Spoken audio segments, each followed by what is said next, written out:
PowerPlayChess, brought to you in association with Kagi.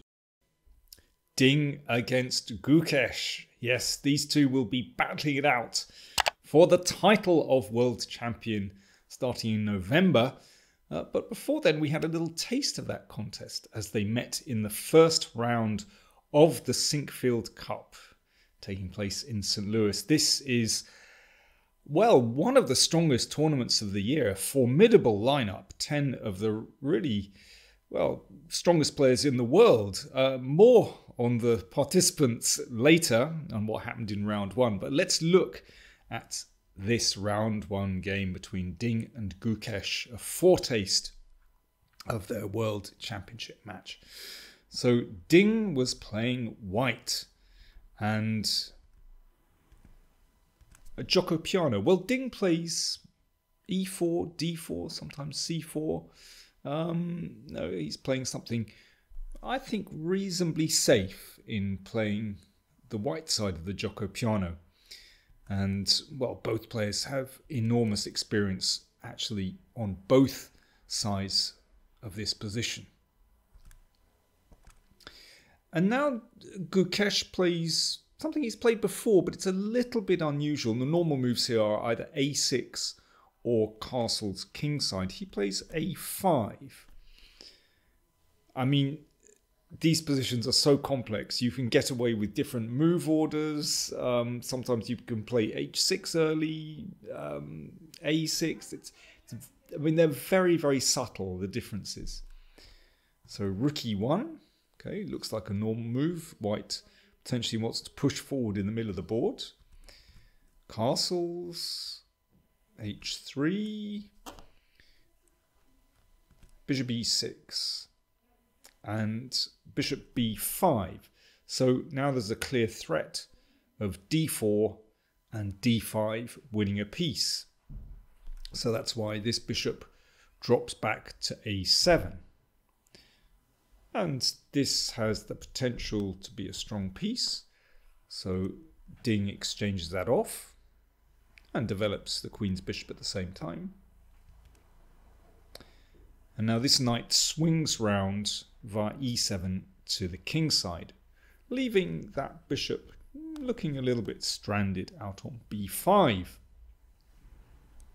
Ding advances in the middle, but knight g6, black is in time to just shore up the center and make sure that that pawn is well protected. And it looks to me like Ding has a very comfortable position already.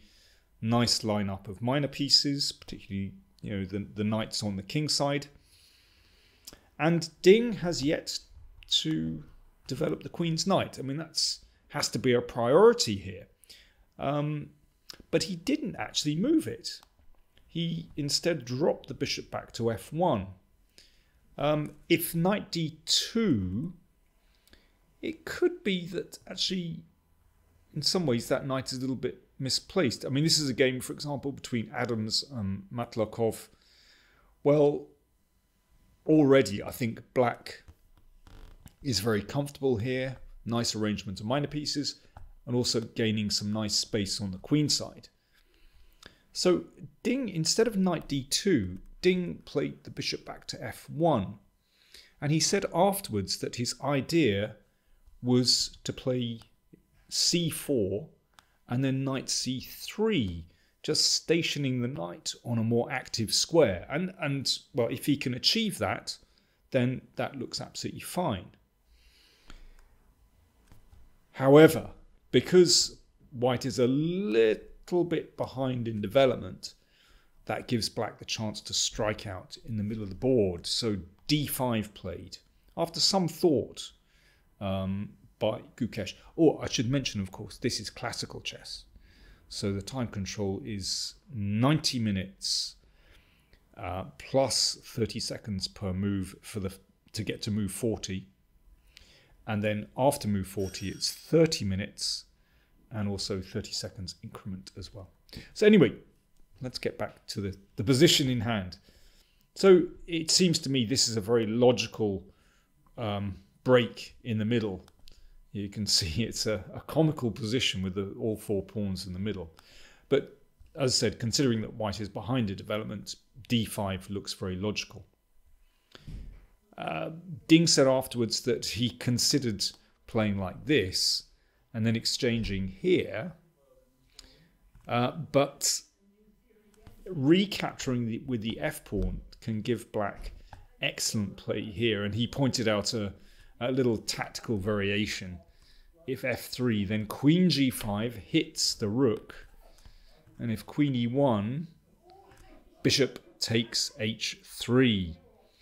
And this is very nice for black, because if pawn takes, then rook takes bishop. So if king takes, then that's mate, and if queen takes rook, check. The tactics work in black's favour.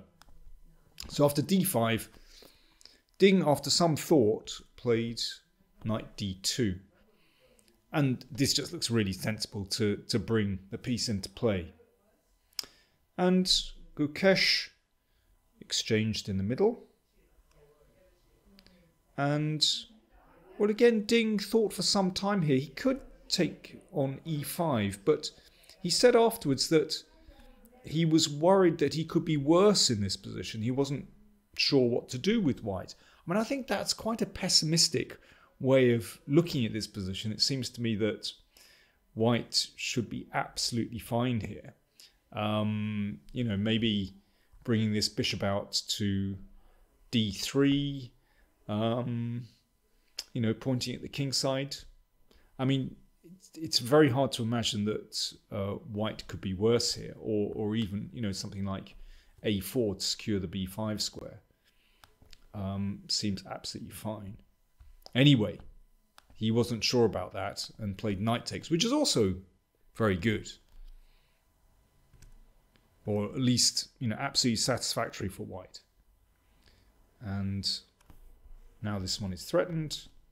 So knight d2, queen d2. I mean, to my eyes, this definitely looks like the logical way for white to play, because having removed that knight from f3, then white has this 4 against 3 pawn majority on the king side.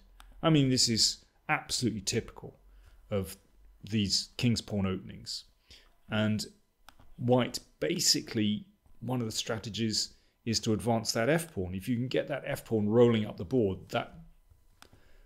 those pawns, that pawn duo on e5 and f5 is incredibly strong. That can give white a fantastic attack. So absolutely logical to exchange off that knight on f3. But, of course, there's always a balance in these kind of positions. Black has a central pawn majority.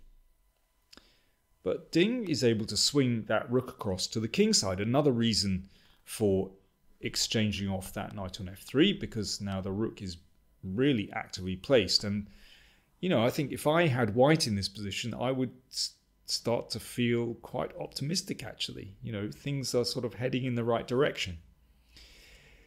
Ding said he was concerned in this position about the queen coming to h4, you know, some kind of counterattack. Now, that does prevent white's queen from coming to h6.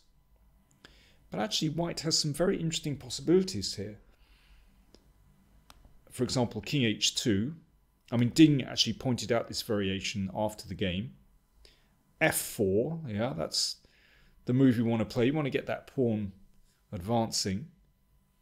Now, if d4, which looks like the very logical move for black to break through in the middle to distract white, then white has this very nice move, queen f2. So moving out of the way of the rook, that's the first point. Second point, threatening a big check on g7 and queen takes queen.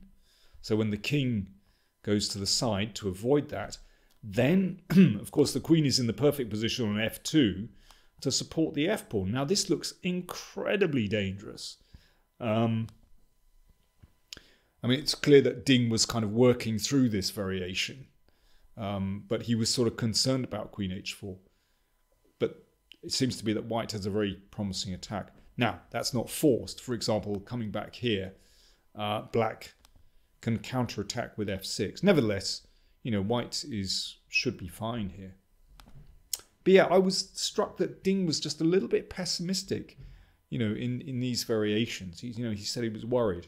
Anyway, Gukesh played the pawn to d4. He wants to break straight away, which I think is very logical considering that, White's attack could become very strong.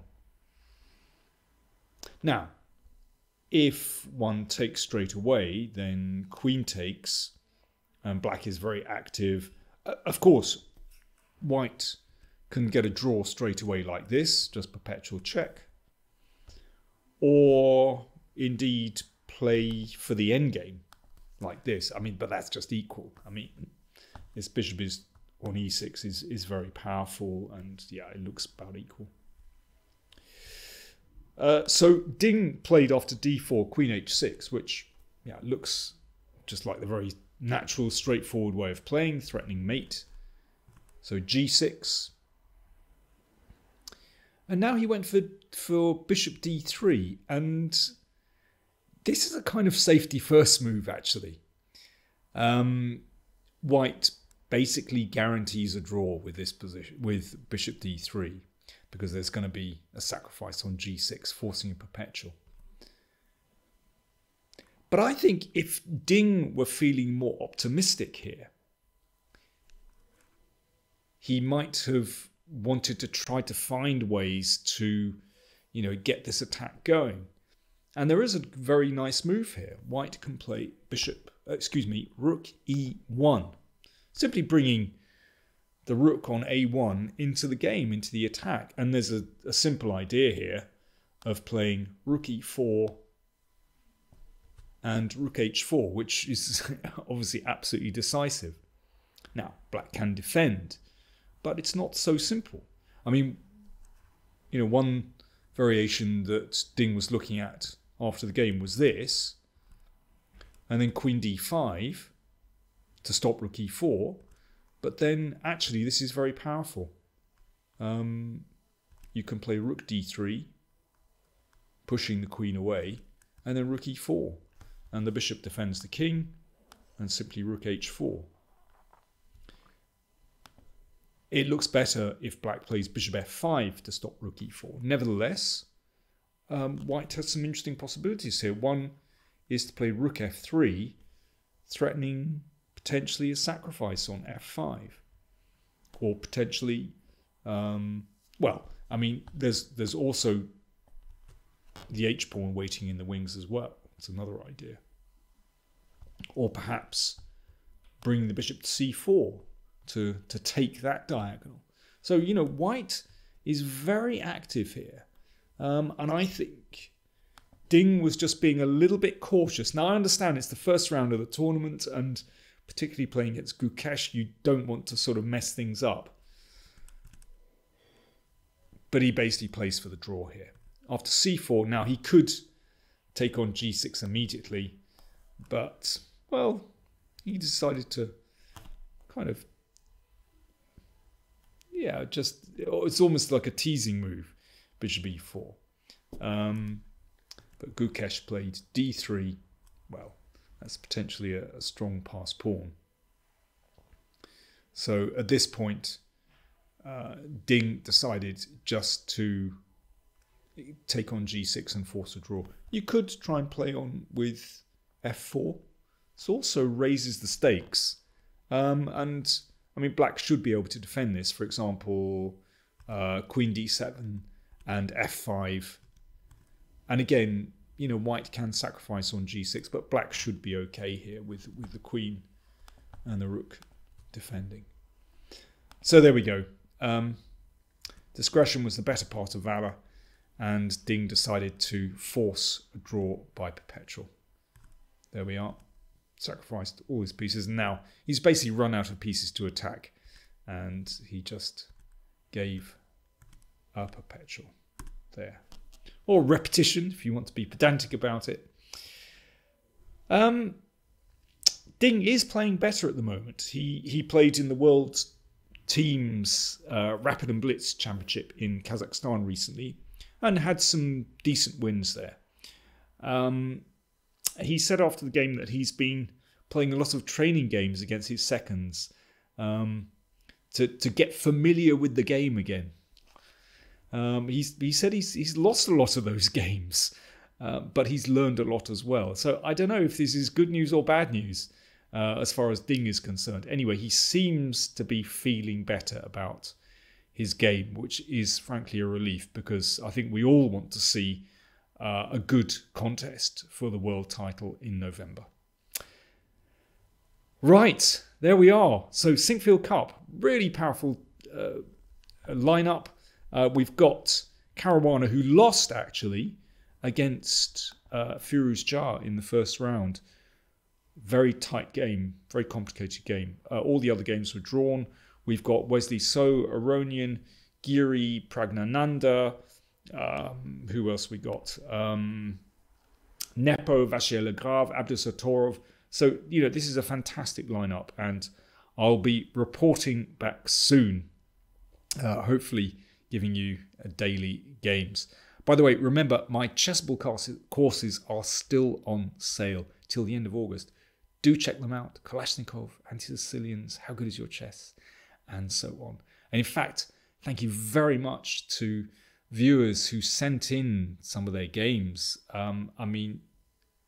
Just brilliant games, actually. So I'll be showing you some of those, hopefully in the next couple of weeks anyway. Thanks for watching.